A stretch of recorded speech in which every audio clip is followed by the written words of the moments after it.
नमस्कार दोस्तों, स्वागत है आपका आपके अपना यूट्यूब चैनल अपनी कोचिंग पे। जैसा कि आज है 19 जुलाई और एसएससी सीजीएल के 19 जुलाई के फर्स्ट शिफ्ट के एग्ज़ाम भी हो चुके हैं, तो हम इसके एनालिसिस के बारे में बात करने वाले हैं। हमने कोशिश की है कि हो सके उतने क्वेश्चन सटीक लाएं और जेन्युइन क्वेश्चन हो ताकि आपका फ़ायदा हो सके। अगर आज आपको इस वीडियो का पीडीएफ डाउनलोड करना है तो आप हमारे टेलीग्राम ग्रुप को ज्वाइन कर लीजिएगा, वहाँ पे आपको मिल जाएगा पीडीएफ। चलिए बात करते हैं। आज पहला क्वेश्चन पूछा गया था कि जनगणना 2011 के अनुसार भारत में सबसे अधिक जनसंख्या कौन से राज्य की है।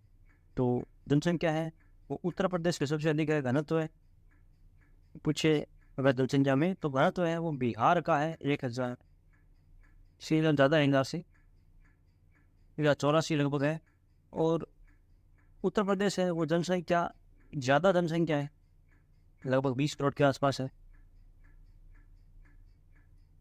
अगला क्वेश्चन पूछा गया था कि 1986 में कौन सा अवार्ड पंडित बिरजू महाराज को मिला हुआ है। तो पंडित बिरजू महाराज को है वो पद्म विभूषण मिला हुआ है। उसके बाद बात करने के बारे में, तो पंडित बिरजू महाराज को ब्रजमोहन मिश्रा के नाम से भी जाना जाता है। पंडित बिरजू महाराज है वो कथक के इलाहाबाद कालका बिंदादीन घराने से ताल्लुक़ रखते हैं। उन्हें वर्ष 1986 में पद्म विभूषण पुरस्कार से भी सम्मानित किया जा चुका है। ये कथक के महान नर्तक है।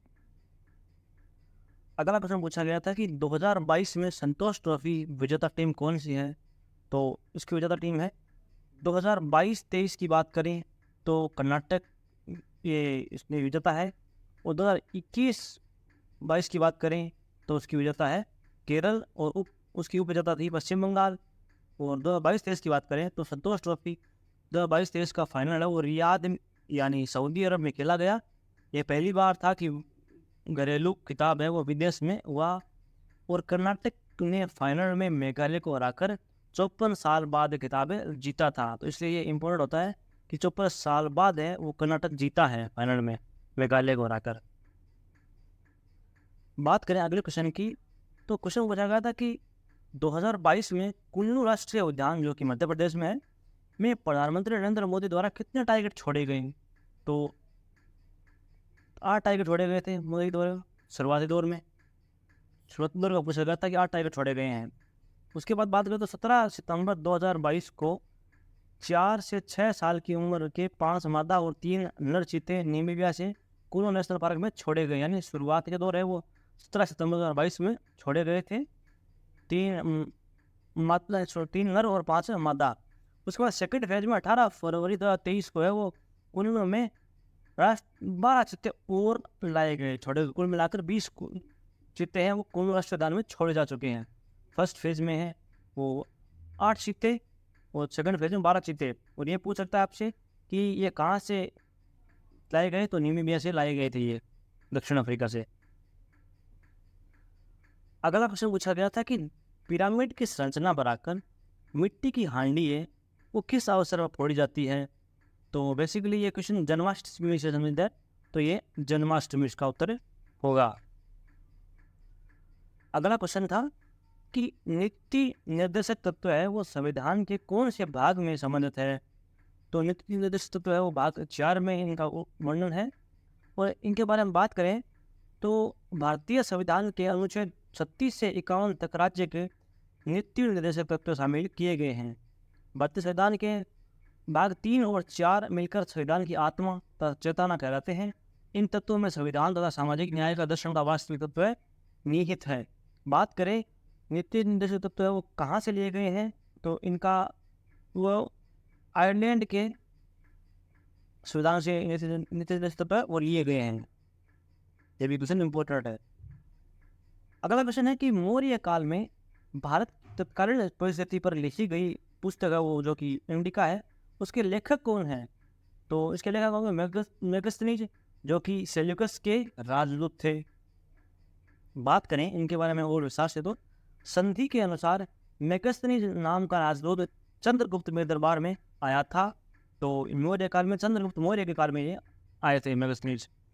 कई वर्षों तक चंद्रगुप्त के दरबार में रहे। जो कुछ भारत में देखा उसने इंडिया नामक पुस्तक में वर्णन किया। मैगजीन लिखते हैं कि वह भारत का सबसे बड़ा नगर और पाटलिपुत्र सबसे बड़ा नगर है वो पाटलिपुत्र है, उन्होंने इसका जिक्र किया था। अगला क्वेश्चन पूछा गया था कि मोपला विद्रोह है या आंदोलन ये कहाँ पर हुआ था। तो मोपला विद्रोह है वो केरल में हुआ था। और क्यों हुआ तो बात करें इसके बारे में। तो मोपला विद्रोह है वो केरल के मोपला किसानों जिन्हें रेत भी कहते हैं ने 20 अगस्त 1921 में अंग्रेजों के पुलिस थानों को जलाने से शुरू होकर जिंदा जलाने, सैकड़ों नागरिकों को जबरन कर देने से इनकार करते हुए मालाबार की धरती को जमींदारों के रक्त से लाल कर दिया था। तो ये बेसिकली ये कर से था, टैक्स वसूलना था। ज़्यादातर आंदोलन वो टैक्स से हुए हैं। अगला क्वेश्चन है कि प्रधानमंत्री नरेंद्र मोदी ने वो अरुणाचल प्रदेश के ईटानगर में पहले कौन से ग्रीन फील्ड एयरपोर्ट का उद्घाटन किया है। तो इस एयरपोर्ट का नाम है डोनी पोलो एयरपोर्ट। अगला क्वेश्चन पूछा गया था कि दक्षिणी हिमालय के अपवाद तंत्र से पूछा गया था कि अपवाद तंत्र को क्या कहते हैं, खड़ीन, ऐसा कुछ क्वेश्चन था। तो क्वेश्चन पूरा क्लियर हो नहीं पाया। तो आप जो भी आपको क्वेश्चन आपको पता है तो आप कमेंट बॉक्स में ज़रूर जेन्युइन क्वेश्चन ही लिखें कि आपको अगर पता है क्वेश्चन कौन से आए थे तो आप कमेंट बॉक्स में लिख सकते हैं ताकि आगे बच्चों को हेल्प मिल सके आपके क्वेश्चन के द्वारा। अगला क्वेश्चन पूछा गया था कि ऑर्थोपोडा, मोलास्का, सरीसृप, स्तनधारी किनका आपस में मिलान करना था। दोस्तों इस टॉपिक से है वो प्रत्येक क्वेश्चन में प्रत्येक तो शिफ्ट में एक क्वेश्चन पूछा जा रहा है कि ऑर्थोपोडा क्या है, मोलास्का क्या है। तो जैसे स्तनधारी, जैसे व्हेल मछली का ऑप्शन दिया था इसमें तो वो तो स्तनधारी थी। और भी सरीसृप रेंगने वाले होते हैं। तो ऐसा कुछ तिल चट्टा वगैरह ऑप्शन थे बहुत सारे, तो इनका आपस में मिलान करना था ऐसे कुछ। और एक क्वेश्चन था कि इलेक्ट्रॉन, प्रोटॉन, न्यूट्रॉन की खोज किसने की, इनसे कुछ समझ था एक फिजिक्स का। अगला क्वेश्चन है कि जाकिर, एक क्वेश्चन था कि निम्न में से ऐसा कौन सा तबला वादक है जिन्होंने 1999 में ऐसा कुछ रिकॉर्ड बनाया था। तो ऐसा कुछ क्वेश्चन था, उसका आंसर जाकिर हुसैन था। जाकिर हुसैन, और बहुत सारे ऑप्शन थे लेकिन उसमें जाकिर हुसैन ऑप्शन था। ये तो कंफर्म है। लेकिन क्वेश्चन ऐसा कुछ क्वेश्चन की भाषा समझ में नहीं आ रही तो क्वेश्चन मैंने लिखा नहीं है। जो भी क्वेश्चन था तो आप कमेंट बॉक्स में बताइएगा ताकि बच्चों को हेल्प मिल सके। अगला ऑप्शन था आइटम फ्रेड से कि item of gift of the game. तो गिफ्ट ऑफ द गेम या बेसिकली हम जनरली यूज करते हैं, हम भाषा में यूज करते हैं। तो ये तो आसान था। The ability to speak with eloquence and fluency. कि महादेव गोविंद रनाडे है वो मुख्य रूप से किस समाज से जुड़े हुए थे। तो इनका संबंध है वो प्रार्थना समाज से था। गोविंद रनाडे दक्कन एजुकेशनल सोसाइटी के संस्थापकों में से एक थे। उन्होंने भारतीय राष्ट्रीय कांग्रेस की स्थापना का भी समर्थन किया था। और रनाडे स्वदेशी के समर्थक थे। महादेव रनाडे वो महादेव गोविंद रनाडे को अपने सामाजिक कार्यों को पूरा करने में कई कठिनाइयों का सामना करना पड़ा था।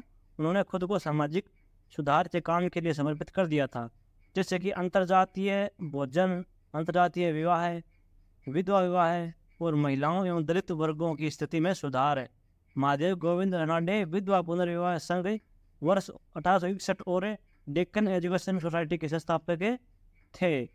तो इनका समाज पूछा था तो प्रार्थना समाज जुड़े हुए थे। उन्होंने सोसाइटी समाज स्थापना पूछी तो 61 में तो है वो विधवा पुनर्विवाह संघ का स्थापना की थी और डेक्कन एजुकेशन की स्थापना भी की थी उन्होंने। ये सामाजिक सुधारक आदमी व्यक्ति या थे। अगला प्रश्न था एंटोनियम ऑफ डेलीगेट यानी प्रतिनिधि का एंटोनियम होता है वो फॉरबिड और डिसअलाउड, जो अलाउ नहीं करता है। बात था अगला कुछ क्वेश्चन था, एक स्टेटमेंट से था कि निम्न में से ऐसा 4 ऑप्शन दिए थे कि चारों में से 2 कौन से सही है, ए और बी और सी और ए, ऐसा कुछ ऑप्शन था कि राष्ट्रपति पर महाभियोग चलाने की प्रक्रिया आती है, उससे कुछ स्टेटमेंट था। तो बात की राष्ट्रपति पर महाभियोग की तो भारत के राष्ट्रपति की महाभियोग प्रक्रिया एक अर्धन्यायिक प्रक्रिया है। अनुच्छेद 61 में इसका उल्लेख है महाभियोग का, और राष्ट्रपति को केवल संविधान के उल्लेख के आधार पर ही महाभियोग की प्रक्रिया द्वारा पद से हटाया जा सकता है। तो राष्ट्रपति को केवल महाभियोग की प्रक्रिया से हटाई सकते हैं। उसके खिलाफ आरोप लगाकर महाभियोग की प्रक्रिया संसदीय किसी भी सदन में शुरू की जा सकती है। उसका उत्तर एक सही था, ए और सी ऑप्शन था इसका। और संसद के सभी सदस्य जो कि निर्वाचित मनोनीत होते हैं वो महाभियोग प्रक्रिया में भाग लेते हैं।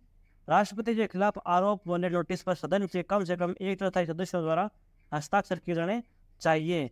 उसके बाद भारत के राष्ट्रपति को नोटिस भेजा जाता है और 14 दिनों के भीतर महाभियोग की प्रक्रिया शुरू की जाती है। राष्ट्रपति पर महाभियोग का प्रस्ताव मूल सदन में विशेष बहुमत जो कि 2/3 होता है, 2/3 द्वारा पारित किया जाना चाहिए। उसके बाद उसे दूसरे सदन में विचार के लिए भेजते हैं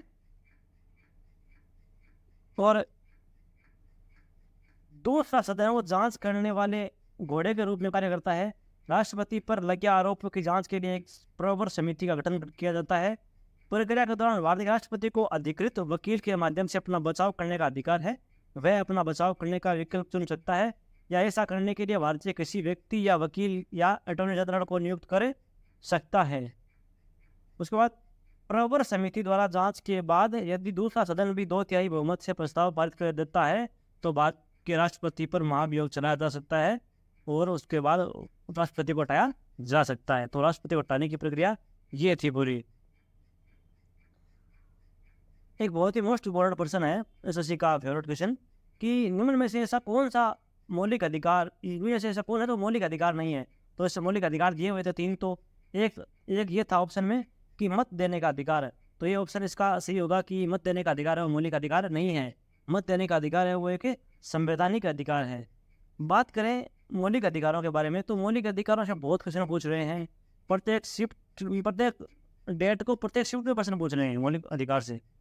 तो इनके बारे में बात करें तो मौलिक अधिकारों का उल्लेख भाग 3 में मिलता है। संविधान के भाग 3 में मौलिक अधिकार है। मौलिक अधिकार न्याय संगत है और मौलिक कर्तव्य न्याय संगत नहीं है। सरदार वल्लभ भाई पटेल को भारत में मौलिक अधिकारों का जनक माना जाता है। मूल अधिकारों में मौलिक अधिकारों के 7 श्रेणियाँ थी, यानी मूल संविधान जब संविधान बना था उस समय मौलिक अधिकार जो थे 7 थे। संपत्ति के अधिकार को 1978 में मौलिक अधिकारों के जरिए से हटा दिया गया था। इसे भारतीय संविधान के 44वें संविधान संशोधन द्वारा हटाया गया था। विलोपन से पहले संपत्ति के अधिकार को अनुच्छेद 31 के तहत शामिल किया गया था। उसके बाद वर्तमान में संपत्ति का अधिकार है वह कानूनी अधिकार है जो कि अनुच्छेद 301 के तहत है। मौलिक अधिकार को सूची को हटाने के बाद यह संपत्ति एक कानूनी अधिकार बन गया है। बात करें कि मौलिक अधिकार कौन कौन से हैं तो वर्तमान में भारतीय संविधान में मौलिक अधिकारों की संख्या 6 है। समानता का अधिकार है, स्वतंत्रता का अधिकार है, शोषण के विरुद्ध अधिकार है, धर्म की स्वतंत्रता का अधिकार है, सांस्कृतिक और शैक्षिक अधिकार है, वो संवैधानिक उपचारों का अधिकार है। ये मौलिक अधिकार है वर्तमान में। अगला क्वेश्चन था कि 73वां गणतंत्र दिवस कब मनाया गया था। तो 73वां गणतंत्र दिवस है वो 2022 में मनाया गया था, 15 जनवरी 2022 को। इसलिए क्वेश्चन में डाउट है कि 73वां गणतंत्र दिवस पूछा गया था या फिर 73वां स्वतंत्रता दिवस पूछा गया था। तो ऐसा कुछ था क्वेश्चन। तो अगर 73वां पूछा गया था स्वतंत्रता दिवस तो 2019 का था, और अगर 75वां गणतंत्र पूछा गया था तो 2022 का था। ऐसा कुछ क्वेश्चन था गणतंत्र दिवस से। मुझे तो यही लगता है ये क्वेश्चन यही था कि 73वां गणतंत्र दिवस कब बनाया गया था तो 15 जनवरी 2022 को। अगला क्वेश्चन है कि पंडित भीमसेन जोशी है वो कौन सा वाद्य यंत्र बजाते थे या फिर उनका संबंध कौन से घराने से है, कौन संगीत से है। तो ऐसा कुछ क्वेश्चन था। तो बात करें इनके बारे में तो ये पंडित भीमसेन जोशी है वो तानपुरा वादक थे और ये शास्त्रीय संगीत से संबंधित है, इनका संबंध है।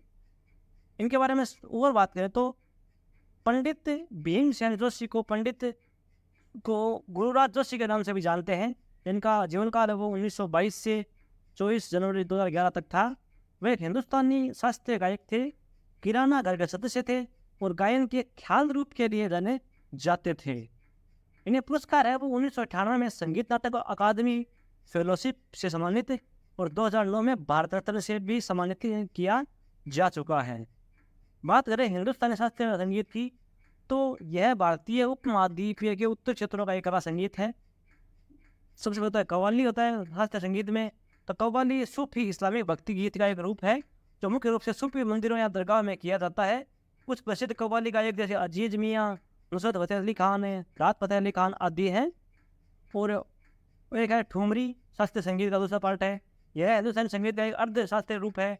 ठुमरी शब्द का अर्थ है ठुमकना, अर्थात नृत्य जैसी हरकतों को करने के लिए एक नियम के रूप में इसे पिल्लू या खमाज जैसे हल्के मूड वाले रागों में लिखा गया था।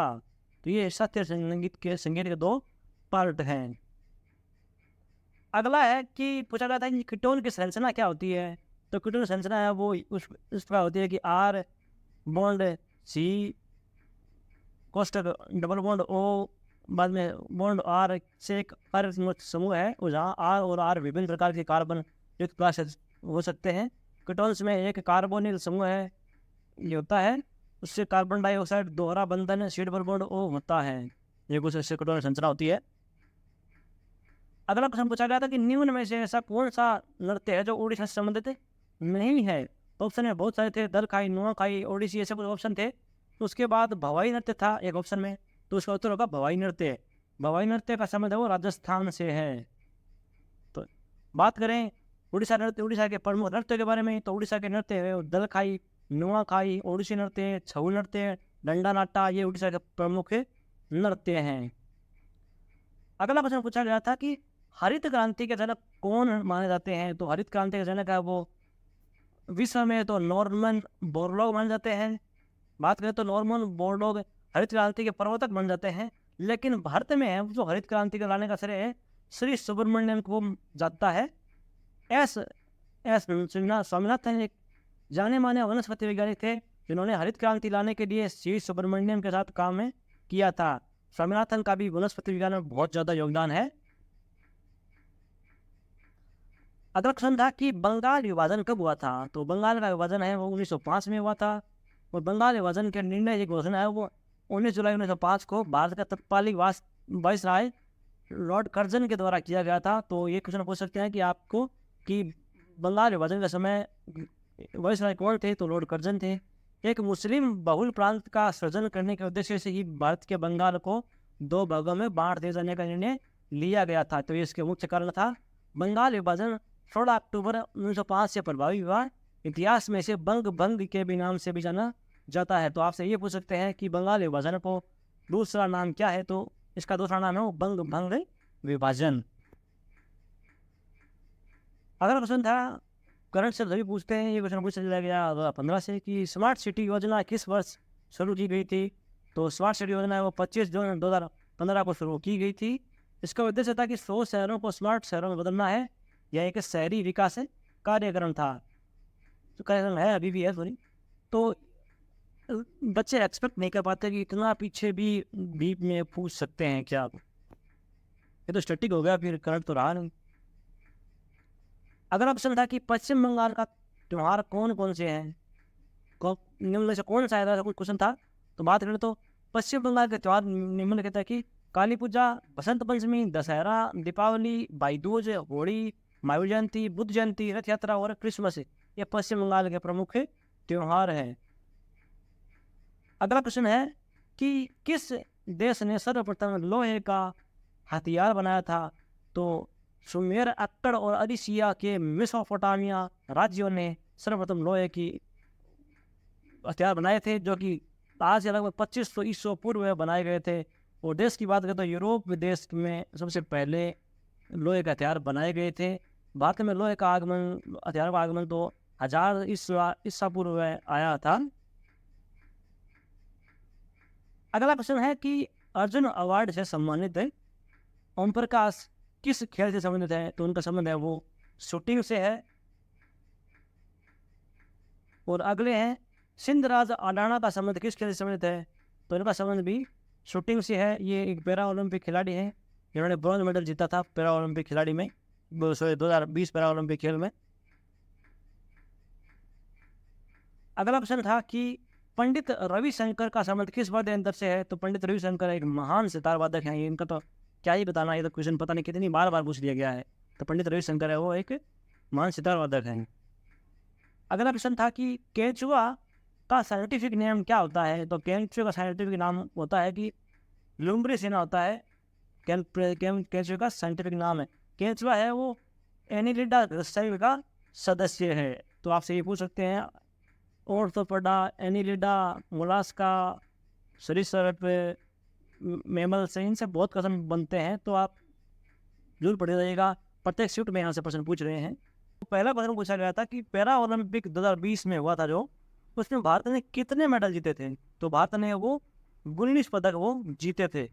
बात करें इसके बारे में और अधिक, तो भारत के टोक्यो 2020 और पैरा ओलंपिक खेलों में पदक विजेता भारत के टोक्यो पैरा ओलंपिक में 19 पदक जीते थे, कुल बात है, जिसमें 5 स्वर्ण जीते थे, 8 रजत, 6 कांस्य पदक शामिल है।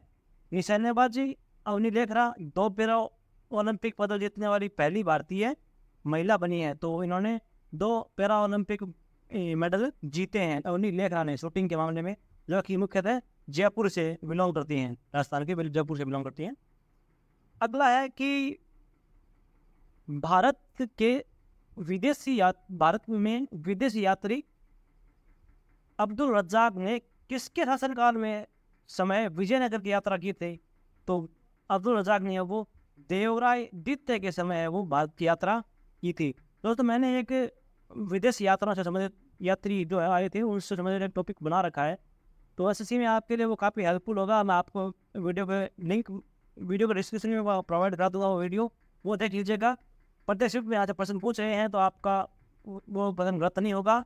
तो ज़्यादा नहीं, 10-15 एक विदेश यात्री हैं उनके बारे में जान लीजिएगा पूरा, तो आपको एक क्वेश्चन आपका सही हो जाएगा। बात करें अब्दुल रज़ाक के बारे में और तो अब्दुल रज़ाक है वो एक फ़ारसी यात्री और एक इस्लामी विद्वान थे। वह फारस के तैमूरी वंश के शासक शाहरुख के राजदूत भी थे। उन्होंने देवराय द्वितीय के समय भारत में विजयनगर साम्राज्य का दौरा किया था। अगला क्वेश्चन पूछा गया था कि H2SO4 है में हाइड्रोजन की प्रतिशत द्रव्यमान संख्या संरचना क्या है। तो बेसिकली इसमें पूछा गया था कि कितनी प्रतिशत मात्रा होती है हाइड्रोजन की ऐसे परसेंटेज में।